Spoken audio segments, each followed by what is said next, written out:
என்ன தலைவரை லாட்ரி எடுத்தீங்க, ப்ரைஸ் விழுந்துச்சா என்னன்னு பார்த்தீங்களா? டைம் ஆயிடுச்சா?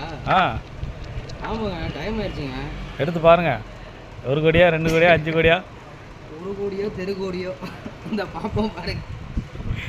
சீட்டு இருக்கு.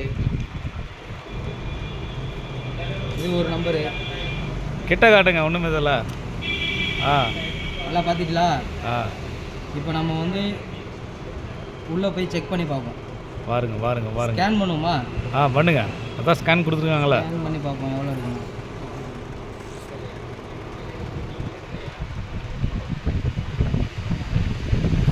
₹200 வந்துருக்குங்க.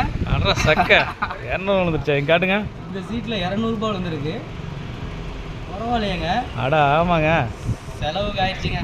இன்னொன்று இதை வச்சுருங்க.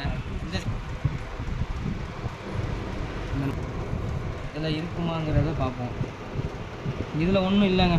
சாரி இல்லை வந்துருச்சுங்க. ஆனால் நமக்கு வந்து ₹200 கிடச்சிருச்சுங்க. ஒன்றும் பிரச்சனை இல்லை. பார்த்தீங்கன்னா நண்பன் அண்ணனுக்கு வந்து 200 வந்து விட்டது. ₹200 வின்னிங் இருக்கு. வாழ்த்துக்கள். மறந்துட்டேங்க. நல்லாவே ஞாபகப்படுத்தி விட்டீங்க. பரவாயில்ல. இந்த சீட்டு ₹100 வாங்கணும், ₹100 லாபம். 1 கோடி அப்போ மிஸ் ஆயிடுச்சு. 1 கோடி 1 கோடி அப்போ கேரளா வந்து ஆளுக்கு ஒரு சீட்டு எப்படியாவது விளையாட்டுக்காவது எடுத்துகிட்டு போவாங்க. ஏதோ ஒரு லக்கில் ஒரு ஞாபகப்படுத்தினார் பற்றிலாம். இப்போ ₹200 பாக்கெட்டில் ₹200 சீட்டு தெரிஞ்சிருக்கேன்.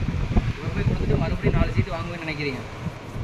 வாங்கலாமா வாங்க வேண்டாமா? நீங்களே சொல்லுங்கள் ஃப்ரெண்ட்ஸ். கண்டிப்பாக சொல்லுங்கள்.